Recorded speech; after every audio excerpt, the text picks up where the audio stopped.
Matunganite hamwe arutwo makiria ma 800 a kaũntĩ cia Kiambu, Murang'a, Kajiado na Nairobi, na magitungana kaũntĩ-inĩ ya Kiambu mbĩtĩka-inĩ cia mũbira wa magũrũ.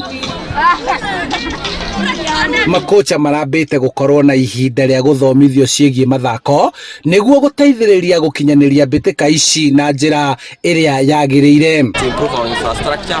Second was to train coaches and referees so that we can improve the qualities of our players and quality of our matches. Third was to purchase of sports equipment so that we can help our team to have that.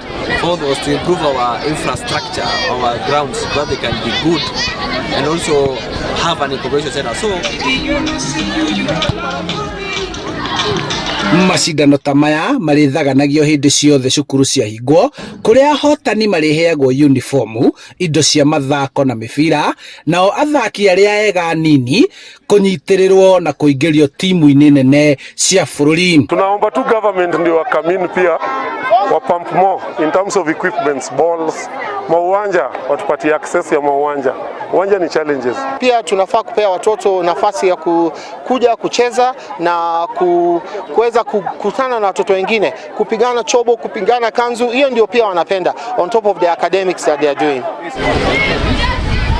Handũ-inĩ ha Inooro TV kuma Kikuyu kaũntĩ-inĩ ya Kiambu, njĩtagwo Charles Gĩkunga wa Kariũki. Sawa.